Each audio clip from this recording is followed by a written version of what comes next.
Hello everyone. आज हम पढ़ेंगे एक नया टॉपिक और वो है फैक्टर्स अफेक्टिंग रेस्पिरेशन। कौन कौन से कारक हैं जो श्वसन की दर को प्रभावित करते हैं, उनके बारे में आज थोड़ा सा हम डिस्कस कर लेते हैं। सबसे पहले जो फैक्टर्स हैं, जो कारक हैं, उनको सुविधा के लिए हम दो भागों में बांट सकते हैं। पहला है एक्सटर्नल कारक फैक्टर या फिर दूसरा है इंटरनल फैक्टर्स।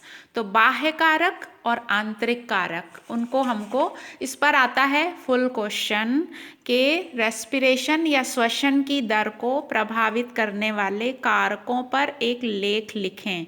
तो इसको हम अच्छे से समझने की कोशिश करेंगे।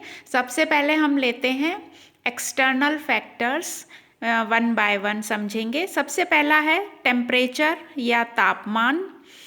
टेम्परेचर जो है वो अगर बहुत ज़्यादा लो चला जाए या बहुत ज़्यादा हाई चला जाए तो पौधों को अफेक्ट करता है। तो चेंज अगर टेम्परेचर में है, अगर वो विद इन लिमिट है तो कोई बात नहीं है, लेकिन अत्यधिक नीचे गिर जाना या अत्यधिक बढ़ जाना पौधों के श्वसन पर प्रभाव डालता है। और अपर और लोअर जो लिमिट होती है ना, अब लिमिट कैसे पता चलेगा, तो ये वेरी करती है, मतलब भिन्न भिन्न होती है। Vary from plant to plant and area to area. अलग अलग जगह के पौधों पर, अलग अलग प्लांट पर टेम्परेचर का अलग अलग इफ़ेक्ट देखा गया है। जैसे ट्रॉपिकल प्लांट्स होते हैं ना, तो वो अगर 0 डिग्री टेम्परेचर हो जाए तो वो फीबल हो जाते हैं, मतलब दुर्बल हो जाते हैं, शक्तिहीन हो जाते हैं, क्योंकि वो उस टेम्परेचर पर जी नहीं पाते। तो plant unable to meet their requirement. ऐसा इसलिए होता है क्योंकि 0 डिग्री पर उनकी जो रिक्वायरमेंट्स हैं, जो मेटाबॉलिक एक्टिविटी के लिए जो जो चाहिए, वो रिक्वायरमेंट पूरी नहीं होती है। जैसे बहुत अधिक ठंड पड़ती है तो हम लोग हमारी जो सक्रियता है वो कम हो जाती है। इसी प्रकार पौधों को 0 डिग्री सेंटीग्रेड पर वो दुर्बल या शक्तिहीन हो जाते हैं। कुछ जो टेम्परेट प्लांट होते हैं वो लेकिन आराम से जी पाते हैं नियर 0 डिग्री सेंटीग्रेड। तो एरिया वाइज ट्रॉपिकल एरिया है कि टेम्परेट एरिया है, गर्म प्रदेश है कि शीत प्रदेश है, उस पर डिपेंड करता है। तो हम टेम्परेचर के मामले में अपना आंसर बहुत सोच समझ कर लिखेंगे एग्ज़ाम में। अब टेम्परेचर अगर टेम्परेट एरिया है तो कुछ पौधे 0 डिग्री सेंटीग्रेड पर बहुत हैप्पीली जिंदा रहते हैं और वो बियर कर सकते हैं, सहन कर सकते हैं -20 डिग्री सेंटीग्रेड भी। तो टेम्परेट एरिया के पौधे माइनस में चला जाए, बर्फ़ जमी हो, तो भी वो जिंदा रहते हैं। और कुछ जो बीज होते हैं वो डॉर्मेंट रहते हैं, मतलब उनकी वाइबिलिटी जो है वो ख़त्म ही नहीं होती। अगर टेम्परेचर -40 डिग्री से -50 डिग्री तक चला जाए तो भी बीज की डॉर्मेंसी बनी रहती है, वो वाइबल रहते हैं, वो मर नहीं जाते। तो ये है टेम्परेचर का। और अपर लिमिट की बात करें, ये तो हमने लोअर लिमिट की बात कर ली। अपर लिमिट की बात करें तो टेम्परेचर 45 टू 55 डिग्री सेंटीग्रेड, जो कि हमारे राजस्थान में जाता है, यूपी में जाता है, बाड़मेर, जैसलमेर, है ना, ये चूरू, ये जो तपते हैं ना बहुत, वहाँ पर एरिया में जाता है 55 डिग्री सेंटीग्रेड। लेकिन इसका मतलब ये नहीं है कि वहाँ के प्लांट सारे मर जाते हैं। तो अपर लिमिट को भी ये पौधे सहन करते हैं और ऐसे पौधों को बोलते हैं थर्मोफिलिक प्लांट्स। वो हाई टेम्परेचर को बियर कर सकते हैं, सहन कर सकते हैं, लेकिन उससे ऊपर जाने पर 55 से ऊपर अगर टेम्परेचर चला जाए या -0 से माइनस में चला जाए तो फिर क्या होता है कि जो प्रोटोप्लाज्म है उसकी सक्रियता कम हो जाती है, क्योंकि उसमें जो प्रोटोप्लाज्म है ना वो कोएगुलेट हो जाता है। मतलब कोएगुलेशन मतलब प्रोटोप्लाज्म का सॉलिड या सेमी सॉलिड अवस्था में आ जाना। है ना, ठोस या अर्ध ठोस अवस्था में वो चला जाता है और फिर प्लांट जो है उसकी मेटाबॉलिक एक्टिविटीज़ जो हैं प्रभावित हो जाती हैं। और अगर ऐसा कोएगुलेशन बहुत लंबे समय तक रहे तो पौधा मर जाता है। तो ये हो गया टेम्परेचर के बारे में। अब हायर टेम्परेचर पर टाइम फैक्टर भी बहुत इम्पॉर्टेंस रखता है। मतलब एक ऐसा नहीं है कि 55 डिग्री सेंटीग्रेड टेम्परेचर गया दिन के 2 घंटे और पौधा मर जाएगा, कोएगुलेशन हो जाएगा, ऐसा नहीं होता। तो टाइम फैक्टर कितने लंबे समय तक कितना टेम्परेचर हाई रहा, है ना, उस पर डिपेंड करता है। क्योंकि रीज़न क्या है, टाइम फैक्टर मतलब कैसे प्रभावित करता है, ये क्या करता है, बहुत लंबे समय तक अगर हाई टेम्परेचर हो जाए तो एंजाइम्स को डीनेचर कर देता है। मतलब एंजाइम्स जो हैं हाई टेम्परेचर से उनकी जो नेचुरल उनकी जो गुण हैं वो गुणधर्म वो अफेक्ट हो जाते हैं। तो पहला है डीनेचुरेशन ऑफ एंजाइम्स, एंजाइम्स की क्रियाशीलता को प्रभावित कर देना, ये रीज़न है। हाई टेम्परेचर पर अगर लंबे समय तक दिया जाए, मिले पौधे को नेचर में, तो पौधे में रेस्पिरेशन प्रभावित होगा बुरी तरह से, क्योंकि एंजाइम्स डीनेचर हो जाते हैं, उनकी जो एक्टिविटी है वो बहुत बुरी तरह से प्रभावित हो जाती है। दूसरा जो रीज़न है, ऑक्सीजन की सप्लाई डिस्टर्ब होती है पौधों में हाई टेम्परेचर पर। तीसरा है कि लैग इन सबस्ट्रेट सप्लाई, मतलब लैग मतलब पिछड़ जाना। तो जो रेस्पिरेटरी सबस्ट्रेट है वो जैसे मिलते जाना चाहिए उसमें पिछड़ जाते हैं पौधे, उसकी सप्लाई बाधित हो जाती है, इसलिए पौधे मरते हैं। लैग इन O2 सप्लाई, ऑक्सीजन की सप्लाई डिस्टर्ब हुई, मैंने अभी बताया, तो उसमें डिले होना भी, अपन को सांस नहीं आती अगर बहुत देर तक नाक बंद करके बैठ जाएं तो अपनी बॉडी में हार्म हो जाता है, नुकसान पहुंचता है। तो जब प्राणायाम करते हैं तो उसमें सांस रोकने वाले प्राणायाम मैक्सिमम 1 से 2 मिनट से ज़्यादा नहीं करना चाहिए, ठीक है। उसके बाद एक्यूमुलेशन ऑफ CO2 भी एक रीज़न है, जो कि टॉक्सिक कंसंट्रेशन तक अगर एक्यूमुलेट हो जाए तो फिर पौधा जो है वो मर जाता है।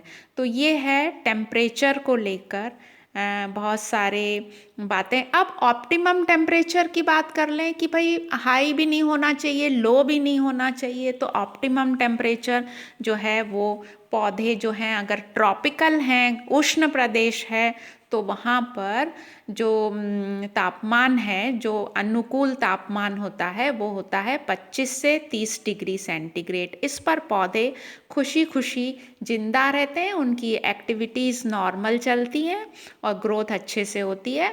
अगर वो टेम्परेट रीजन हो तो एक लिमिट दे दी है, 10 डिग्री सेंटीग्रेड तक उनकी सक्रियता, उनमें सक्रियता बनी रहती है। तो ये ऑप्टिमम टेम्परेचर हो गया। तो समझ में आया, ये इम्पॉर्टेंट फैक्टर है, effect of temperature on respiration. अब हम उठाते हैं दूसरा फैक्टर एक्सटर्नल, जो कि है लाइट। अब लाइट या प्रकाश 2-3 तरह से हमने प्रकाश संश्लेषण में भी पढ़ा था, असर डालता है। लेकिन यहाँ पर हम देखते हैं कि लाइट की इंटेंसिटी अगर बढ़ा दी जाए या बढ़ जाए तो श्वसन की दर बढ़ जाती है ना। तो फर्स्ट लाइन क्या लिखना है, अगर लाइट इंटेंसिटी या तीव्रता प्रकाश की ज़्यादा है तो श्वसन की दर बढ़ेगी। क्यों बढ़ेगी, क्या कारण है? पहला है कि अधिक लाइट इंटेंसिटी में ऑर्गेनिक फूड का निर्माण की प्रक्रिया तेज हो जाती है। तो लाइट जो है वो इंक्रीज करती है सिंथेसिस ऑर्गेनिक फूड का, वो बढ़ा देती है। दूसरा जो रीज़न है वो है वाइडर ओपनिंग ऑफ स्टोमेटा। देखो स्टोमेटा के खुलने और बंद होने को हम पढ़ चुके हैं ट्रांसपिरेशन में, वो लाइट से अफेक्टेड प्रक्रिया है। तो जब लाइट की इंटेंसिटी बहुत देर तक पौधे पे पड़ती है तो स्टोमेटा ज़्यादा समय तक खुल जाते हैं और खुले रहते हैं, ठीक है। तो ये हो गया स्टोमेटा का खुलना। तीसरा जो रीज़न है क्यों रेस्पिरेशन बढ़ जाता है वो है टेम्परेचर का बढ़ना। लाइट के प्रेजेंस में हमको ऊष्मा की उपस्थिति मतलब ऊष्मा की महसूस करते हैं, हम गर्मी की को महसूस करते हैं ना। तो जब गर्मी लगती है तो श्वसन की दर में बढ़ोतरी हो जाती है। तो रेजिंग ऑफ टेम्परेचर रिजल्ट क्या होगा? Increase in respiratory rate. तो रेस्पिरेशन की दर में वृद्धि हो जाती है। और लाइट की प्रेजेंस में जो कॉम्प्लेक्स कार्बोहाइड्रेट हमारी बॉडी की कोशिकाओं में स्टोर्ड रहते हैं वो कन्वर्ट हो जाते हैं शुगर में। और शुगर क्या है? Respiratory substrate. तो इसलिए इजीली अवेलेबल होता जाएगा और श्वसन की दर तेज हो जाती है। तो ये मैंने आपको 4 कारण बता दिए कि क्यों लाइट इंटेंसिटी अच्छी हो तो रेस्पिरेशन बढ़ जाता है। अब लाइट जो है इंटेंसिटी तीव्रता तो अफेक्ट करती ही है, लाइट की क्वालिटी भी श्वसन पर असर डालती है। कैसे? लाइट में 7 रंग होते हैं, विबग्योर आपको पता है। तो अलग अलग लाइट अलग अलग तरह से रेस्पिरेशन को प्रभावित करती है। लाइट की क्वालिटी जनरली सीड्स के जर्मिनेशन को अफेक्ट करती है। ये नोटिस किया गया है विभिन्न फिजियोलॉजिस्ट या साइंटिस्ट के द्वारा कि अगर रेड प्रकाश दिया जाए तो रेस्पिरेशन बढ़ जाता है। ठीक है, क्यों? और ब्लू लाइट जो है उसकी लो इंटेंसिटी पर ब्लू लाइट दें तो रेस्पिरेशन बढ़ता है। लेकिन अगर हाई इंटेंसिटी हो, प्रकाश की उच्च तीव्रता पर, अधिक तीव्रता पर ब्लू लाइट जो है वो इसको क्या कर देता है? श्वसन को बुरी तरह से प्रभावित करता है। क्यों करता है? क्योंकि जो साइटोक्रोम्स हैं उसका डिस्ट्रक्शन हो जाता है। तो हाई इंटेंसिटी पर same light, blue light, cytochromes को का डिस्ट्रक्शन कर देती है तो रेस्पिरेशन कम हो जाता है। सेम लाइट लो इंटेंसिटी पर श्वसन को बढ़ाती है क्योंकि ये जो है वो एमाइलेज और अदर एंजाइम की सक्रियता को स्टिमुलेट करता है ब्लू लाइट लो इंटेंसिटी की प्रेजेंस में। तो लाइट का जर्मिनेशन पर असर देखा गया है। अब हम आते हैं तीसरा जो फैक्टर है वो है ऑक्सीजन। ऑक्सीजन जो है वो terminal oxidant for normal respiration, oxygen को कहा गया है टर्मिनल ऑक्सीडेंट। ये क्या करता है? ऑक्सीजन की सीधे सीधे तो श्वसन पर फर्क पड़ेगा ही, क्योंकि ऑक्सीजन की प्रेजेंस में होता है एरोबिक रेस्पिरेशन और ऑक्सीजन की एब्सेंस में हो जाता है एनएरोबिक रेस्पिरेशन, जिसको हम फर्मेंटेशन भी कहते हैं।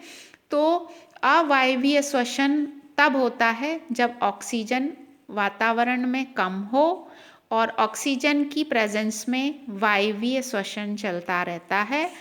हम जब अधिक मेहनत करते हैं तो हमारी बॉडी में जो पेन होता है वो लैक्टिक एसिड बनने की कारण होता है। जैसे कि अचानक से रेसेस में भाग ले लो, दौड़ कर लो या फिर बैडमिंटन खेल लो तो हमारा हाथ दूसरे दिन दुखता है, या पैरों में जो दर्द होता है, या पूरी बॉडी को अगर आप ज़्यादा फिजिकल कर लें तो जो बॉडी में सेल्स को ऑक्सीजन उतनी मात्रा में नहीं मिलती तो वो एनएरोबिक रेस्पिरेशन कर लेती हैं और फिर लैक्टिक एसिड बनकर स्टोर हो जाता है और फिर वो पेन का कारण बनता है। तो ऑक्सीजन बहुत इम्पॉर्टेंट फैक्टर है। एरोबिक में जो मिनिमम ऑक्सीजन है वो 1% अगर है वातावरण में तो फिर रेट थोड़ा सा कम हो जाता है। और अगर 3 से 5 डिग्री सेंटीग्रेड 5% अगर ऑक्सीजन कंसंट्रेशन है, ऑक्सीजन के कंसंट्रेशन को परसेंट से बताते हैं ना, तो हाईएस्ट O2 कंसंट्रेशन अगर है तो रेट डेफिनेटली बढ़ जाएगा। और 3 से 5% अगर ऑक्सीजन है तो श्वसन अनअफेक्टेड रहता है। तो समझ में आ गया, 1% ऑक्सीजन है तो श्वसन धीमा हो जाएगा, ज़्यादा है 5 से 16%, 17%, 20% भी है तो श्वसन बढ़ जाएगा। लेकिन 3 से 5% ऑक्सीजन कंसंट्रेशन होने पर श्वसन अनअफेक्टेड रहता है, मतलब उस पर कोई असर नहीं होता है। तो ऑक्सीजन के बारे में आपको मैं एक चीज़ और थोड़ा सा बताना चाहूँगी, और वो है Pasteur effect. Pasteur effect Pasteur ने दिया था 1876 में। इसको समझते हैं कैसे। जब ऑक्सीजन का कंसंट्रेशन कम होता है तो दोनों तरह के श्वसन चालू हो जाते हैं बॉडी में, प्लांट में, सेल्स में। कौन से दोनों श्वसन? एरोबिक एंड एनएरोबिक साथ साथ होते हैं। साथ साथ चलने पर इसको बोलते हैं ट्रांजिशन पीरियड। इसको क्या बोलते हैं? ट्रांजिशन पीरियड, जिसमें एरोबिक भी हो रहा है, एनएरोबिक भी हो रहा है। इस पीरियड में आरक्यू बढ़ जाता है। आरक्यू हम पढ़ चुके हैं, और वो चला जाता है इन्फिनिटी तक, अनंत, है ना। और अंडर कंप्लीट एरोबिक एनवायरनमेंट, वो फिर एनएरोबिक एनवायरनमेंट होने से वो इन्फिनिटी तक चला जाता है। इस ट्रांजिशन पीरियड में एक स्टेज आती है जब एरोबिक तो होता है मिनिमम और एनएरोबिक हो जाता है एब्सेंट, है ना। क्या होता है? ट्रांजिशन पीरियड समझ में आ गया। अब ट्रांजिशन पीरियड चल रहा है, ठीक है। फिर एक अवस्था आ गई ट्रांजिशन पीरियड में, उसमें क्या होगा? एरोबिक कम से कम, एनएरोबिक अनुपस्थित। इससे क्या होता है? ऑर्गेनिक फूड के कंजप्शन में मतलब उसकी खपत में डिप्रेशन हो जाता है। डिप्रेशन मतलब कमी आ जाती है। तो फिर क्या होता है? जब ऑर्गेनिक फूड का कंजम्पशन नहीं होगा तो CO2 का इवोल्यूशन भी नहीं होता है। इसे पाश्चर इफ़ेक्ट कहते हैं। पाश्चर इफ़ेक्ट को एक लाइन में लिखना हो तो लिख सकते हैं, the inhibition of sugar breakdown and respiratory evolution of CO2 by the presence of oxygen. फिर से बोल रही हूँ, the inhibition of sugar breakdown and respiratory evolution of CO2 by the presence of oxygen. Oxygen की उपस्थिति में sugar के breakdown में कमी होना और CO2 का इवोल्यूशन भी कम होना पाश्चर इफ़ेक्ट कहलाता है। तो कभी बाय चांस छोटा सा शॉर्ट क्वेश्चन आ जाए तो इसको आप ध्यान रखेंगे, अंडरलाइन करके लिखेंगे। अब हम आते हैं नेक्स्ट एक्सटर्नल फैक्टर, और वो है CO2। CO2 या कार्बन डाइऑक्साइड का कंसंट्रेशन जब जब बढ़ा है तब तब रेस्पिरेशन डिक्रीज हुआ है ना। तो इफ़ेक्ट जो है ये इनडायरेक्ट है। इनडायरेक्ट कैसे है कि CO2 जो क्या करता है उसको समझ लेते हैं। CO2 क्या करता है? Stomata close the stoma reduces photosynthesis. CO2 की प्रेजेंस में स्टोमेटा जो हैं वो बंद होते हैं और फोटोसिंथेसिस कम हो जाता है। जब फोटोसिंथेसिस कम होगा तो रेस्पिरेटरी सबस्ट्रेट नहीं मिलेगा, और CO2 का कंसंट्रेशन जो है वो दो चीज़ें और करता है। पहला क्या करता है? वाटर एंड मिनरल्स का एब्जॉर्प्शन को धीमा कर देता है। CO2 क्या करती है? डिस्टर्बेंस, अवशोषण, वो मिनरल्स का और वाटर का वो धीमा हो जाता है, और जर्मिनेशन को भी स्लो कर देता है ये CO2। तो दो चीज़ें स्लो कर देता है ना। और जर्मिनेशन फास्ट होता है ना जब, तो रेस्पिरेशन भी फास्ट होता है। तो यहाँ पर रेस्पिरेशन का इफ़ेक्ट, रेस्पिरेशन पर CO2 का इफ़ेक्ट इनडायरेक्ट है। अब जब रेस्पिरेशन डिक्रीज होगा तो ग्रोथ धीमी हो जाएगी, और डॉर्मेंसी आ जाती है। डॉर्मेंसी को ये इंड्यूस करता है हायर कंसंट्रेशन CO2 का। तो डॉर्मेंसी मतलब प्रसुप्तावस्था। तो natural decay of fruit and vegetable को पोस्टपोन किया जा सकता है CO2 के कंसंट्रेशन को बढ़ाकर। देखो, कोई चीज़ नेचर में अपने आप होती है और आदमी जो होता है मैन, वो क्या करता है, उसका प्लस पॉइंट ढूंढ लेता है, माइनस भी ढूंढता है, प्लस पहले ढूंढ लेता है अपने फ़ायदे के लिए। तो उसने ये नोटिस किया, साइंटिस्ट ने, कि CO2 का कंसंट्रेशन बढ़ाने से रेस्पिरेशन डिक्रीज होता है। तो हम क्या कर सकते हैं, जो नेचुरली फ्रूट्स एंड सब्जियां सड़ जाती हैं ना बड़ी बड़ी, क्योंकि उनमें रेस्पिरेशन होता रहता है, वो जिंदा हैं कोशिकाएं, तो वो जो ऑर्गेनिक फूड है रिजर्व, उसको लेते जा रहे हैं, श्वसन करते जा रहे हैं। तो धीरे धीरे पड़े पड़े फल और सब्जियां खुले में रख के देखो आप, धीरे धीरे चमक गायब हो जाएगी, फिर उसका जो अंदर जूस है वो कम हो जाएगा, फिर उसकी स्किन जो है वो सिकुड़ जाएगी, ख़राब हो जाएगा। तो इसको पोस्टपोन्ड या प्रिवेंट किया जा सकता है अगर हम CO2 का कंसंट्रेशन बढ़ा दें। इसको कहते हैं gas storage of fruits and vegetables. समझ में आया गैस स्टोरेज क्या है? अगर हमें फलों को और सब्जियों को ताज़ा रखना है तो हम गोदाम में हम CO2 का कंसंट्रेशन बढ़ा दें, तो फिर रेस्पिरेशन धीमा हो जाएगा और वो ज़्यादा दिनों तक ताज़ी बनी रहेंगी। आया समझ में? अब हम आते हैं next, mineral salts. Mineral salts जो होते हैं उसमें बहुत सारे मिनरल्स हैं जो कि एक्टिवेटर का काम करते हैं रेस्पिरेटरी एंजाइम्स के लिए।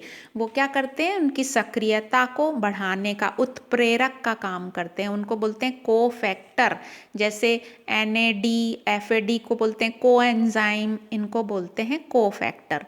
तो ये सब एंजाइम की सक्रियता को सीधे सीधे प्रभावित करते हैं। अब एक्टिवेटर कौन कौन से कॉमन हैं, थोड़ा सा नाम ले लेती हूँ मैं। आयरन है, कॉपर है, पोटेशियम है, मैग्नीशियम है, मैंगनीज है, बोरॉन है, मॉलिब्डेनम है, नाइट्रोजन और फास्फोरस भी एंजाइम को सक्रिय होने में मदद करते हैं। तो मिनरल सॉल्ट अगर अच्छे से हैं तो रेट इंक्रीज होगा, है ना। रेट इंक्रीज, अगर सॉल्ट का एब्जॉर्प्शन इंक्रीज हो जाएगा तो इसको बोलते हैं सॉल्ट रेस्पिरेशन। तो एक शब्द से आपका क्वेश्चन बन गया, व्हाट इज सॉल्ट रेस्पिरेशन। तो अगर सॉल्ट का एब्जॉर्प्शन अच्छे से हो रहा है तो श्वसन की दर भी तेज हो जाएगी। तो ये हो गया मिनरल सॉल्ट का इफेक्ट। अब हम आएंगे नेक्स्ट, छठवां पॉइंट उठाते हैं, ऑर्गेनिक सब्सटेंसेस। देखो, मिट्टी में, पौधों में बहुत तरह तरह के ऑर्गेनिक सब्सटेंसेस पाए जाते हैं। अगर cyanide, azides, carbon monoxide, iodoacetate, chloroform, ether, formaldehyde, ये सारे वहाँ पर माध्यम में मौजूद हों तो इनकी बहुत बहुत बहुत कम मात्रा, सूक्ष्म मात्रा रेस्पिरेशन को एक बार बढ़ाती तो है, लेकिन जैसे ही कंसंट्रेशन या ड्यूरेशन ज़्यादा होता है, रेट जल्दी से डिक्रीज हो जाएगा। और जब डिक्रीज हो जाता है तो इनको कहा जाता है रेस्पिरेशन इनहिबिटर्स। तो अब एक क्वेश्चन और बन गया आपका कि रेस्पिरेशन इनहिबिटर्स किसको कहते हैं।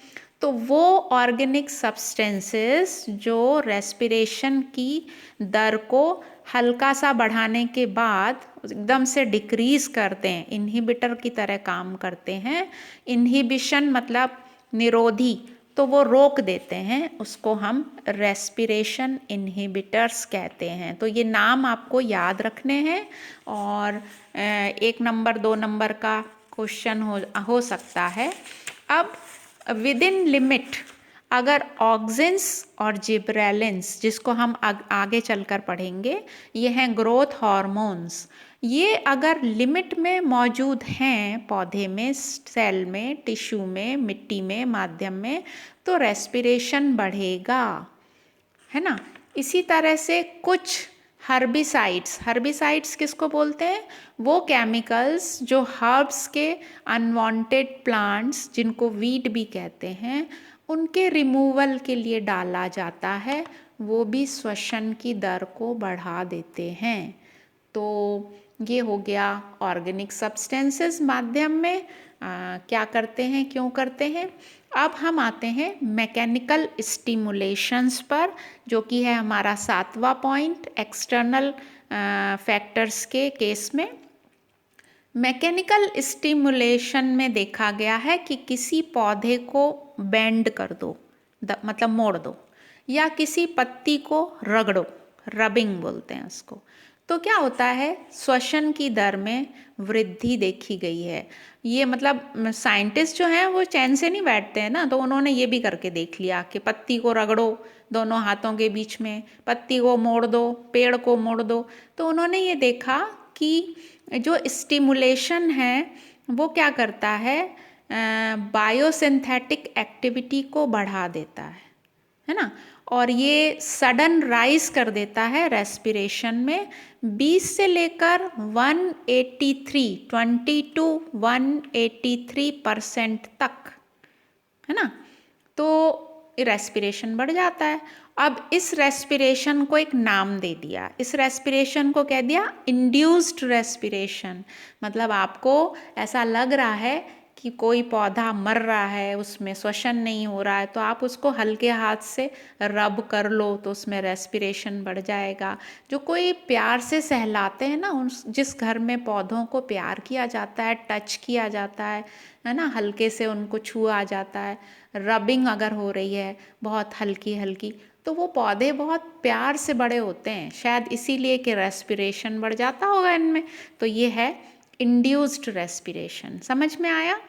अब हम आते हैं इंजुरी लास्ट, जिसको हिंदी में बोलते हैं क्षति।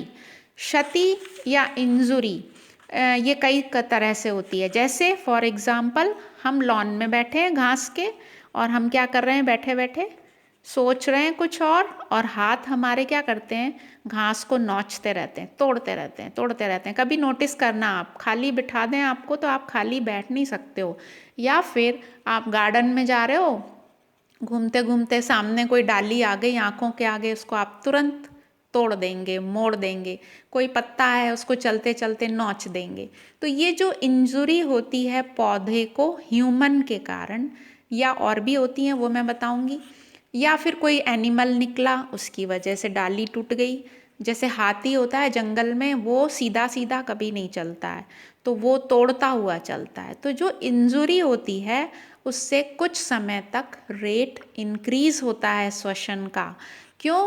क्योंकि क्षति होगी तो उसकी पूर्ति करेगा पौधा। फॉर एग्जाम्पल जब हम बीमार होते हैं तो हमारी पूरी बॉडी की एनर्जी उस जगह पर दौड़ लगाती है जहाँ पर प्रॉब्लम है ना। तो क्षतिपूर्ति के लिए ऊर्जा की आवश्यकता होती है, तो ज़्यादा ऊर्जा मिलेगी। कैसे मिलेगी? शुगर उधर ज़्यादा चली जाएगी। तो जब ज़्यादा ऊर्जा आ जाती है, शुगर आ जाती है, तो रेट ऑटोमेटिकली बढ़ जाता है। या फिर इसको ऐसे समझें जैसे हम गिर गए या हमें चोट लग गई, तो हमारा जो बोलते हैं ना सांस या धड़कन तेज हो जाती है, होती है कि नहीं। तो कुछ समय तक रेट इंक्रीज हो जाता है। इसको वुंडिंग बोलते हैं, पौधों को ऐसे नोच देना, तोड़ देना। वुंडिंग होगा तो फिर श्वसन की दर बढ़ जाती है। और एक चीज़ और मैं आपको लास्ट में कर लेती हूँ डिस्कस, और वो है इन्फेक्शन। पौधे में बीमारियां होती हैं, जैसे हमारी बॉडी में होती है, पौधों को बहुत सारे रोग होते हैं जो आपने फर्स्ट ईयर में पढ़े, बहुत सारी बीमारियां। तो बीमारी या इन्फेक्शन होने से ये जो पौधों में ये बढ़ जाता है, श्वसन की दर बढ़ जाती, क्योंकि वो लड़ रहा होता है, पौधा इन्फेक्शन से लड़ रहा होता है, उस तरफ ऊर्जा दौड़ लगाती है, और ज़्यादा ऊर्जा मिलने से, शुगर ज़्यादा होने से रेट भी ज़्यादा हो जाता है। तो आज के लिए एक्सटर्नल फैक्टर ही डिस्कस करते हैं। मेरे ख्याल से मैंने कोशिश तो की है बच्चों, अब देखो इसके वीडियो के माध्यम से समझाने की, फिर भी आप लोग को कोई प्रॉब्लम हो तो आप पूछ सकते हो, लेकिन ये टॉपिक इम्पॉर्टेंट है। एक्सटर्नल फैक्टर पर ही खाली क्वेश्चन आ जाता है, तो इनको सबको लाइन से अच्छे से तैयार करेंगे और अगली क्लास में हम पढ़ेंगे इंटरनल फैक्टर्स एंड रेस्पिरेशन का सिग्निफिकेंस। Okay, bye.